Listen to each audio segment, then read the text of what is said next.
sebenarnya lebih ke Amerika ya. Owner-owner Amerika tuh rata-rata Udah bisnis aja. udah bisnis aja, pure bisnis, nggak ada love for the game, nggak ada investasi ke klubnya. Kecuali satu klub, ada ya klub Inggris juga, klub London Biru. Itu ownernya investasinya cukup besar sih sebenarnya. Cuman maksud gue ya, jadi ya gue sedih sih ngeliatnya sebagai fans MU gitu. Gimana sedihnya? Oh, sangat sedih. Enggak, kenapa menurut lu kenapa sih? Maksudnya kan emang udah ya dia sekarang beli klub emang buat nyari duit. Ya tapi maksudnya at least invest balik gitu. Lu masa ngeliat atap stadion klub lu nih yang lu quote unquote investasi ini yang bikin lu duit setiap tahun MM-an bla. Masa lu nggak mau benerin atap doang gitu minimal, atau benerin toilet lu yang sampai banjir di toilet. Ya maksudnya kan at the end of the day fans yang nonton ke stadion itu yang bikin lu duit gitu. Iya. Kayak kenapa ya itu hal minim, bukan artinya lu mungkin harus bikin stadion baru kayak apa-apa, kan enggak gitu anjing.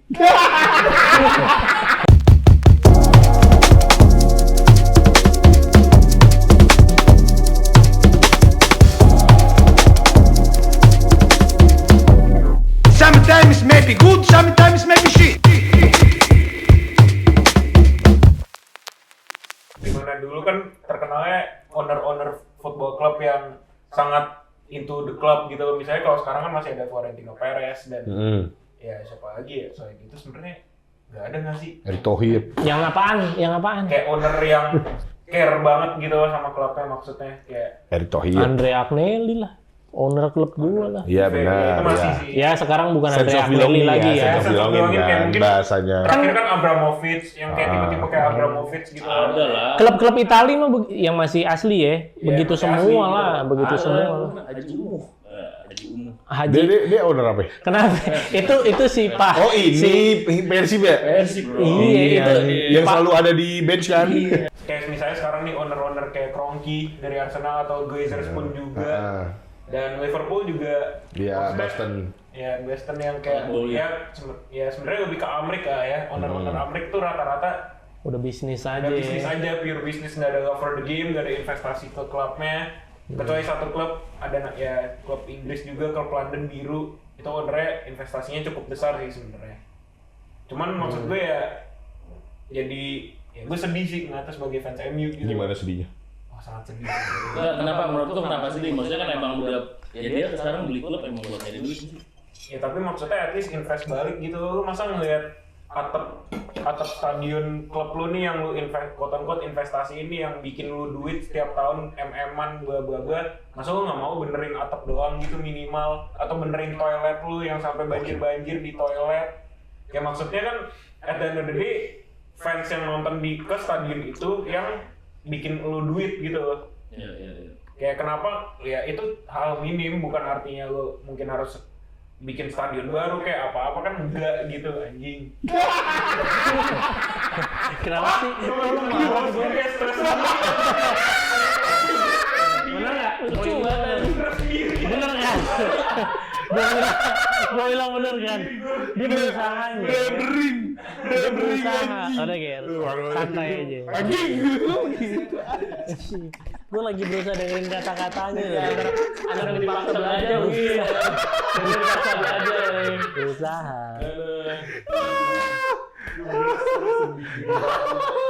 Lo waktu kecil kalau nggak pinter nyokap lo marah besar ya Ger? Iya sih. Tuh kan? Lu les piano nggak? Iya. Emang kenapa sih? Lu ngomong Cina aja. Iya soalnya orang-orang Cina kan musikalitasnya biasanya bagus piano. Piano gue. Iya lah. Iya lah, lo kalau ngitung gini nggak dalam kepala lo? Kumur juga gitu. Oh ini mah sempoa ya. Sempoa. Iya, tapi semua. dia anak-anak yang pulang sekolah les hari Sabtu ada les pagi gitu loh ya. Kalau gitu enggak sih, gue kasih ininya sih. Tapi di Boli mana?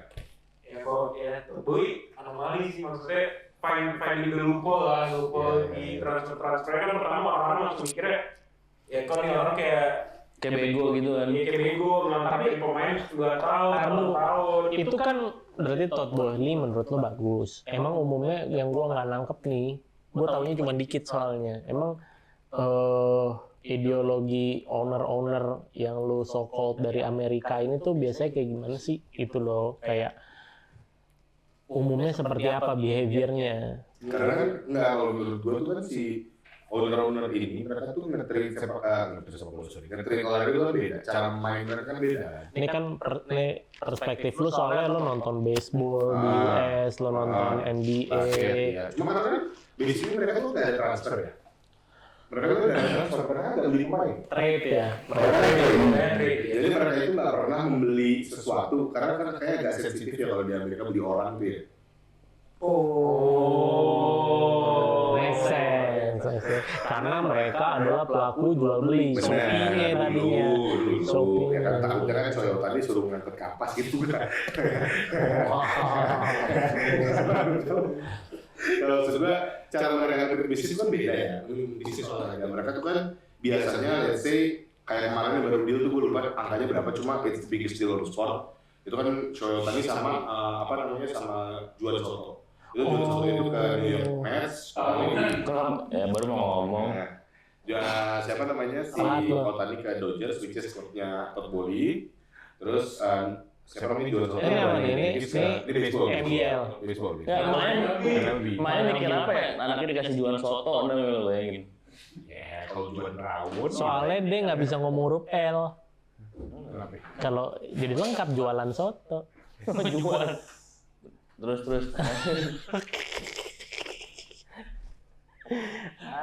Ya nggak ada jalan sekarang nih. Ya bus anjing. Itu Spanyol nyet. Ini orang Jepang. Jembut dong bus anjing. Tapi maksud gua gini. Berarti di situ sistemnya trade, komersial ada di wage-nya mereka, Bener. wages, sponsorship, and so on Bener. gitu ya, lebih Makanya kayak itu di-spread. commercial right nanti gitu-gitu Bener, ya. makanya angkanya Shohei Ohtani sama Juan Soto itu jadi dua number terbesar di olahraga Saat ini, saat ini. numbers as in wage Number sesi atau as in deal nih semua. deal, keseluruhan Oke. deal karena kan di spread 10 tahun tuh. Jadi terkesannya lama dan mahal gitu. Padahal kalau dipotong 5 tahun mah nggak ada apa-apanya dibandingin. Sebenarnya objektifnya apa menurut lo? Menurut gua objektif utamanya adalah ya biar nggak ada jual beli antar pemain. Nih, jual beli antar pemain itu kan jual beli klub itu kan menentukan jadi klub lu itu. Harganya berapa? Nggak, maksud gua gini. Kalau lu punya klub yang banyak duitnya dan lu bisa beli semuanya, kan pada dasarnya jadi nggak kompetitif. Ya. Seperti yang terjadi di City di Madrid, let's say. Udah kan lo Galacticos. Nah kalau misalkan makanya satu hal yang gue suka dengan American sport adalah mereka tuh nggak naruh transfer fee. Jadi mereka harus strategize segimana pun caranya untuk mendapatkan pemain yang terbaik. Biasanya dari free agent atau trade. Ya, free agent kan lu ya sampai bola, lu bisa sign kapanpun. Gitu kalau mereka lagi nggak habis kontrak. Sama ya kalau misalkan di trade ya lu mesti trade. Trade nggak cuma pemain antar pemain, bisa trade pemain ke draft pick. Satu pemain untuk 5 pemain misalkan sampai like that. Dan limitnya kan salary cap kalau di sana. Jadi salary cap. pasti pada benar kan salary cap kan. Dan setiap tim itu beda-beda. Setiap tim itu punya salary cap yang beda-beda. Nah, salary cap itu dibedainnya dari achievement timnya. Yang memang semakin tinggi salary cap-nya itu pasti karena achievement lebih bagus. Itu sih sebenarnya menurut Nah terus di bola emang mulai kayak gitu ya penerapannya kayak Haaland kemarin gitu ya. Atau Chelsea juga kan, Chelsea banyak tuh. Pas Bowie Cup kan itu bener-bener pertama kali in football kan, maksudnya ada pemain yang dibeli dengan kontrak selama 8 Tapi iya sih maksudnya persis banget kayak klub-klub NBA gitu ya. Rosternya banyak gitu kan. Ya sebenarnya kan dulu kan ada Los Galacticos yang belanja pemain seenaknya gitu. Akhirnya kan FIFA ngeluarin si FFP itu kan. Terus akhirnya diakalin lagi, banyak yang ngakalin. Salah satunya Chelsea itu beli kontrak panjang tuh supaya ngakalin FFP itu tadi. Tadi spreadnya. Iya, jadi ya pengeluaran klub lu di tahun ini nggak segitu jadinya gitu. Karena dicicil selama 8 tahun lah kasarnya gitu. Yang mana ternyata sama works ya. Ini sehat tuh pasti jadi sehat sih menurut gua kan neraca keuangannya dibikin panjang. Ada projectionnya gitu loh. Benar.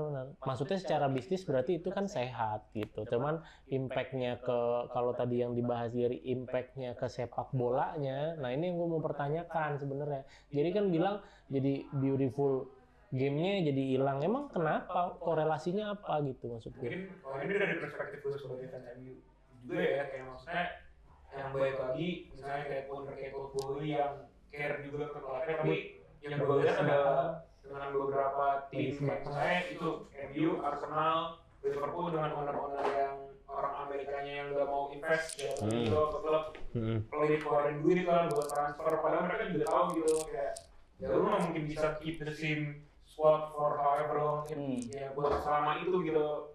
Semua seorang manajer akan selalu butuh transfer fee, kayak misalnya Pep dikasih berapa ratusan juta tiap tahun untuk di spend ya ini kan enggak, Lakers nggak ngasih. Di si Kroenke di Arsenal juga nggak terlalu ini kan. Dan siapa ownernya Liverpool? Boston Group Investment ya. Group ya. Boston Investment Group juga terkenal sangat pelit kan. Kan juga ini, Berarti intinya menurut dia beautiful yang hilang tuh bukan bolanya, MU-nya. MU-nya. ya sebenarnya iya itu sih sebenarnya Kenapa lo jadi sama ratain semuanya hilang? Iya. Cuma maksudnya Jangan bawa yang lain. Kan ketahuan. Itu yang lain ngasih gitu. Iya. Dari situ kan banyak tim juga gitu yang jadi ke-efek dan jadinya gitu. Inilah jadinya gitu. Tapi menurut lu kalau misalkan kita ngomongin owners ya, dengan terms owners dan economical advantage ya, anjing. Menurut lu apa bedanya owners Amerika yang kayak gitu sama owners Timur Tengah? Masalahnya Timur Tengah kan mereka beneran invest di klub ya. Kalau ini kan enggak. Oh iya benar tapi. Lu kayak City, lu kayak PSG ngeluarin berapa ratus juta buat bikin tim yang dijanjiin sama siapa namanya itu? Enggak, kayaknya gini deh. Ini gue yakin ini fakta nih. Kalau di Amerika, iya, ini kalau Amerika, owner Amerika ini kan it's all about business kan, how to generate more money, gitu nggak sih? Iya kan, revenue oriented. Kalau di Arab, emang orang buang-buang duit aja sih, feeling gue. Dia kayak udah nih, pakai buat apa kayak. Kayaknya yang bener menurut gue bukan revenue oriented, yang bener kayaknya menurut gue lebih ke profit oriented. Newcastle gimana? Case Newcastle. Newcastle kan udah mereka invest banget sih. Bagus ya. Mandek begini. Gila, lo nggak bisa lihat dari 1-2 season sih menurut gua. Kalau kayak gini. Iya, baru 4 justru. 4 aja contending terus tiap season. Ya udah oke. Coba deh, sebelum dipegang sama Arab, Newcastle 5 season bisa beda-beda tuh peringkatnya udah nggak jelas gitu kan. Nah sekarang kan jelas, contending terus. Dan investasinya juga bukan asal beli pemain atau gimana gitu loh. Tapi sebenarnya gue agak bingung sama peraturan bola tuh yang kayak lu nggak boleh beli, nggak boleh pakai duit dari hasil investasi pribadi ownernya. Kan ada peraturan kayak gitu kan? Oh nggak tahu gua. Nah, jadi misalkan gue orang kaya nih, atau misalkan gue si Raja Arab nih, kan Raja Arab ownernya, Prince Arab kan ownernya Newcastle. Nah dia tuh nggak boleh naruh duit pribadinya buat perputaran klub. Bagus lah. Nggak, maksud gue berarti akal-akalan juga kan ujung-ujungnya. Ya pasti. Todd itu sebenarnya menurut gua dia selain dia ngakalin gitu, dia kan punya klub juga kan di Prancis, Strasbourg bababab kan ya kan. Dia kan punya klub juga. Terus dia kayak kemarin akademi Chelsea tuh banyak pemainnya di loan ke sana atau dibeli kayak seakan-akan Strasbourg beli pemain Chelsea Itu padahal masih. setelah klub aja kan basically Iya. konsepnya. Kayak Erick Thohir, kayak Sampurna gitu-gitu. Kan gitu punya pemain baru yang di Jarum. Sampurna sih. Beda FFCG. Sama rokok yang nggak bagus buat kesehatan. Bisnisnya bagus Todd Bowley itu. Dia kan franchise Sabana juga. Gue udah bilang Todd Bowley itu dia sama Nagita Slavina. Iya, ST Nusantara. Kalau saya. Nah ini kalau menurut gue soal ini kok banyak DPR gini. Ini menurut gue soal owner Amerika yang nggak sama nih Todd Bowley sama yang lain. Menurut gue karena prioritas sih. Prioritas mereka pribadi gitu. Kayak misalkan Kroenke. Terus Kroenke Chaos. Terpendek. Prioritas. tenggorokan Kroenke. Sabino itu mah anjing. Kayaknya kayak Kroenke nggak invest too much ke Arsenal karena menurut dia mungkin prioritasnya bukan Arsenal. Iya, bener. Prioritasnya di Rams gitu. Saya tahu beda aja treatment ke setiap klub kan. Karena mungkin dia tahu aja Arsenal nggak bakal juara anyway kan. Jadi kayak ya udah gitu. Buccaneers. Ya udah. Tapi gue penasaran deh, sumpah kita bikin satu episode sini. Gue penasaran banget sebenarnya sama bener-bener seluk-beluknya cara kerjanya Chelsea sekarang karena seems kind of work gitu nggak sih? Iya benar. dengan maksudnya jadi outside the field jadi juga. blueprint untuk yang zaman sekarang gitu, cara orang di klub. Tapi gue nggak tahu kalau misalkan mereka balik ke UCL ya. Maksud gua di iya still gitu loh. Maksudnya ini semuanya menunjukkan kayak ini positif gitu loh, tren positif di semua tempat. Ya orang kan pertama football masuk kayak dikata-katain kan kayak bego segala macam. Gue sih nggak pernah bilang bego sih. Ya maksudnya bukan fans mayoritas orang kan ngomongnya kayak gitu. Tapi sebenarnya Juga banyak yang awalnya gue juga gitu, bingung. sih, Buset beli pemain kayak main Master League tuh, lu beli main asal-asal beli aja. Tapi Gue nggak kaget karena dia owner Dodgers salah satunya. Kayak ya nggak kaget. Masalahnya adalah si Todd Bowley ini yang tadi gue bilang, kan mereka sekarang masih di UCL nih. Musim ini. Kan musim depan udah pasti UCL dong. Udah pasti kan? Champions Kalau League. MU kan nggak main Eropa. Tapi Kecuali juga FA Cup lagi. tapi lo tau nggak? Gua melihat deh kayaknya ada kondisi nih yang dimana nanti Chelsea bisa jadi klub besar banget, mungkin sebesar Madrid. Kalau grand plan dari revolusi sepak bola itu terjadi. Tahu nggak lo ideasi dari apa yang Barca, Madrid, Juve apa kemarin? Super League, ideasi Super League itu kemudian next phase-nya apa lo tahu nggak? Berikutnya itu tuh memperpendek jam main sepak bola, tahu nggak lo? 90 menit lagi. Emang iya? Iya, dipendekin, lapangannya dikecilin. Iya, ini grand plan ya. Kita nggak ngomong 10 tahun, mungkin lebih dari 50 tahun gitu. Dibikin karena attention span semua orang saat ini itu makin hari makin pendek gitu kan. Nggak ada orang nonton 90, makanya dibikin mini match yang cuma 10 menit and so on. Nah itu kalau beneran akan terjadi di situ, menurut gua Chelsea kan berarti tim yang paling ready. Kenapa? Karena kalau itu terjadi, ini kan sangat Amerika nih. Semua olahraga di Amerika kan kayak gitu. Dibikin compact ya kan. Itu kenapa gue ngefans sama Chelsea, gue kan udah mikirin beberapa puluh tahun ke depan gitu. Gue suka Chelsea dari 2004 nih, gue udah mikirin, wah kayak Chelsea. Tapi lo emang mikirin sih, gue lihat-lihat, maksudnya lo memikirkan jauh ke depan. Iya, setiap gue ngambil ya kan? keputusan tuh gue pikirin Lo dulu tuh pikirin. jauh-jauh tuh. Makanya keputusan Kayak, langsung dia. Berani jatuhnya jujur, jatuhnya nekat. Jatuhnya berani. orang pelan-pelan. Jatuhnya merayu jatuhnya dardor. Tapi bener nggak sih? Tapi bener nggak sih? Iya nggak sih? Mungkin kalau bener terjadi Chelsea tuh bisa jadi klub yang paling ready. Bener. Gitu loh. Ya setelah Madrid ya. Iya, dan maksud gua kalau kayak Madrid nih, Barca, Juve itu kan tim-tim yang kokoh banget ya. ISL kemarin itu juga pasti udah ngeh gitu. Iya, Beb. Cuman kan yang udah melakukan dari hari ini kan Chelsea dengan cara apa manajemen keuangannya kan. Iya. Gila sih menurut gua kalau kejadian. Kalau bisnis Anjir, daging banget ini daging banget. Daging banget, full daging. Episode full daging judulnya. Daging dari babi kalau ada dia. Jangan babi tahu. Kalau menurut gue, tapi si the system of American sport ini itu tuh implementasi juga ke keputusan awal akhirnya bola tuh ngikutin pakai VAR.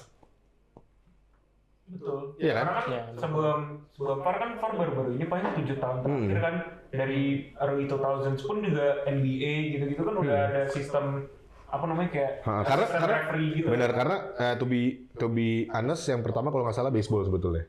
Oh iya. Gue sih nggak Keren. nggak sih boring. Intinya terus kalau di baseball apa football dulu ya, karena football kan dari dulu bisa challenge ya. Oh iya benar football. Itu bisa challenge something like that. Intinya di baseball, di football tuh udah bisa challenge segala macam. Akhirnya dipakai untuk basket. Tapi basket tuh challenge nggak ya jatuhnya? Gue lupa deh. Challenge ya? Jadi misalnya Bener ya? Iya, lupa misalnya gue. lu buzzer beater.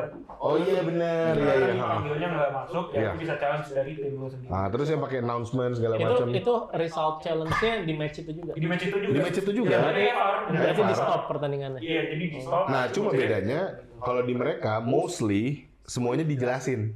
Jadi setelah review, misalkan let's say ini kena ini tangannya, akhirnya akan full gitu. Itu selalu di-announce sama apa namanya sama official. That's why nggak pernah ada atau mungkin jarang banget ada yang ngomel-ngomel soal VAR. Karena langsung dikasih penjelasan di saat itu juga gitu loh. Nah, VAR hari ini nggak ada penjelasan ya. Exactly. Iya kan kemarin di sepak bola cewek kan? Karabau bukan. Emang sempet ya? Karabau sempat ada naik lah. Berarti Sama ada mic-nya. ada announcement-nya gitu. Iya pakai Di mic. Ini wasitnya kan. Wasitnya Terus ada announcement ke stadion, berarti penonton, terus di TV juga gitu. Sebenarnya kalau menurut gua bola, karena kan bola itu beauty-nya dulu adalah pertandingan tanpa stop ya. Tanpa banyak pause Ya. segala macam. Menurut gua justru nggak setuju sama announcement. Tapi at least ya sebelum 24 jam deh. Kalau ada keputusan VAR kasih press release aja. Sulit, lebih Nggak, sulit. maksud gua Wis. sesimpel press release men dibandingin lu Iya, tapi mesti kan nge-post. akhirnya nggak bisa ngerubah apa-apa. Loh, Malah- tapi kan paling nggak ada penjelasan yang official. Bener, cuman menurut gue ya kalau ternyata itu kondisinya harus nge-overturn dari hasil match, ngerti nggak lo? Kalau matchnya udah selesai, udah bau, udah basi, nyet gitu. Kayak dia juga nggak bisa kayak gitu kan. Iya, tapi kan masalahnya kalau lu mau announcement, lu mau stoppage time 20 menit. Iya, itu jeleknya Gue pahit. salut gue mau knowledge kalian semua nih. Oh, respect ya sih. Ini pada kuliah di UV ya? Gue Universitas Indonesia ya? Anjing nggak lucu banget lagi. Kurang banget lagi. Ini gue gak sih serius ini gila. Gue juga nggak tahu tadi lu kira bakal bercanda-bercanda Iya, tolol tapi aja. seru nyet, maksud gue penting Lo ternyata. kan soalnya emang full daging banget kan anaknya kan. Heeh. Cuma dengan adanya VAR juga, ya bisa balik lagi kita lihat Gue nggak rivalitas suka pertandingan. lo, ada VAR gue nggak suka. Iya, Lo ada suka nggak sih? Gak suka tuh untuk orang yang merasa dirugikan sih menurut gue. Enggak, jujur kemarin MU Arsenal gue seneng banget. Iya gitu, tapi menurut gue udah paling fair makanya VAR udah paling Bener, fair bener. Enggak, karena gue fans Juve jadi nggak bisa curang nggak sih kalau pakai VAR? Bisa-bisa aja sih. Enggak, Banyak enggak. kok curang. Gue nggak sukanya karena pertandingan jadi di stop aja. Ya, exactly kan. Maksud gue, ya pasti ada pros and cons ya. Cuma kemarin tuh gue ngeliat MU Arsenal case-nya, itu tuh balik lagi aja ke hasil-basel Liga Inggris gitu loh. Ya. Itu kayak bener-bener kayak gue ngeliat ada Roy Keane lawan Vieira lagi gitu loh. Kayak karena nggak ada VAR kan, itu kan salah satunya, one thing gitu loh. Iya bener. Yang itu tuh yang hilang karena ada VAR ya. Bener, yang mana menurut gue itu rivalitas tim pasti udah gak sepanas dulu karena ya lu udah gak bisa usil men. Iya udah nggak bisa musim nggak bisa. Udah sih, tapi maksud gue yang dengan rivalitas yang menurut gue gitu kayak emang dari pemain sama pelatihnya juga gitu loh yang Enggak, menurut gue Itu ada nggak? Lo nggak bisa bilang nggak. Itu ada perannya, tapi nggak sebesar peran ini menurut gue. Enggak, kenapa menurut gue kenapa rivalitas berkurang tuh faktornya banyak banget menurut gue. Karena salah satunya penonton nih. Bisa serius. Iya, gue bisa. Menurut gue nih salah satu rivalitas kenapa berkurang. Zaman dulu kan media tuh nggak terlalu banyak nyorotin banyak hal gitu. Jadi kalau sekalinya ada sepak bola yang lagi seru tuh pasti kesorot semua gitu. Sedangkan sekarang hari ini lagi seru ini, besok bisa langsung seru yang lain. Jadi hype-nya juga udah nggak segede dulu pertama. Itu satu. Kedua, orang udah makin ya zaman dulu Persija, zaman Lebak Bulus yang nonton bisa berapa banyak. Sekarang coba yang nonton bola juga dikit ya karena hektiknya orang, sibukannya orang, masalah orang udah makin banyak dengan zamannya sekarang gitu. Jadi kalau dalam hidup enggak poin gua kasih tau nggak? Kalau dulu sibuk harus bela-belain lu nonton buat tahu. Kalau sekarang sibuk lu lihat dari HP juga. Oh bisa. bener, lu gitu dong elaborasi ini gimana sih? Ya, percuma Kita nggak bisa maksa kepintaran orang melebihi kapasitasnya. Jangan gitu loh. ini aja malu dan nutup mukanya.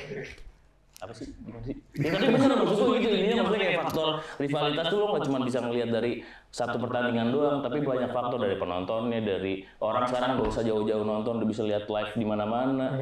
Bangga gue ya sama lu. orangnya speaker di universitas. Iya bener. Gitu. Iya. Ya paling gitu aja gue. Tapi lu setuju nggak?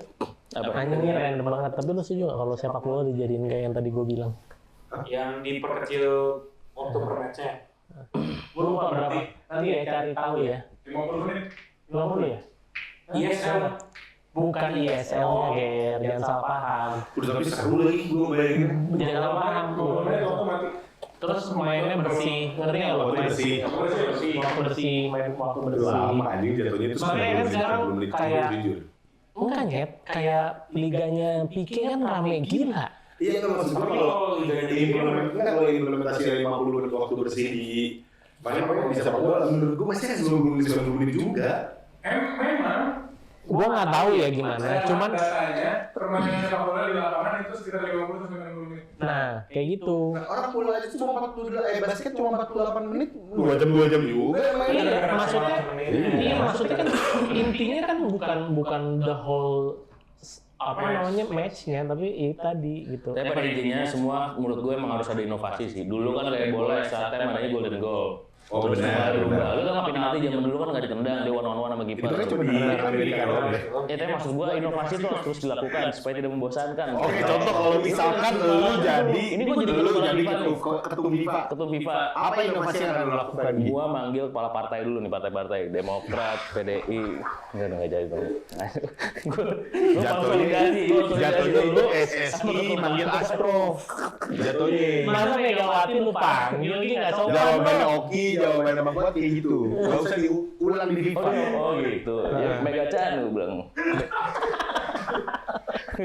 Jadi dia ketua gua jadi. Lu kalau mau inovasi harus konsolidasi kan? Konsolidasi. Kalau ini gue nggak heran. Kalau lu main politik gue yakin jago lagi, ya kan? Jelas. Maksudnya lu terbiasa jadi penipu dari dulu. Ya. Oh iya oke. Jadi apa keputusan terakhir lu ketika lu jadi ketum FIFA? Untuk apa untuk kedepannya? Iya, inovasi apa yang lu lakukan? Gue salah satunya itu, gue bakal ada aturan-aturan nih kayak Super League. Dia lagi ngomong ya, sabar anjing. Gila ya, gue kesel juga nih. Ngomong Gi. Apa tadi? Jadi lu paling gitu aja dah dari gue. Tahu lah jawaban gue apa. Jadi jawaban gue menurut penonton gimana bagus ya kalau jadi ketum FIFA. Coba anjing. Apa anjing? Bener. Gue tuh nggak bisa ngambil keputusan sendiri, jadi gue ngasih ke suara rakyat bagusnya gimana gitu. Meskipun rakyatnya kayak udah gak ditonton. Ini pembahasannya tadi apa sih? Nggak tahu, Gir. Sepak bola modern. Sepak bola modern dan ownership Dan bisnis. bisnis dan rules yang diimplementasikan di sepak bola Dan olahraga. Dan mulu anjing. Intinya dalam kurung industrinya. Industrinya yang mulai berubah Oke, ke keren. American sports. Oke, ini lo ambil pakai kuantitatif, kualitatif. Kualitatif. Saya nggak ada data nih secara angka. Yang revisi kemarin gue minta udah. Oke.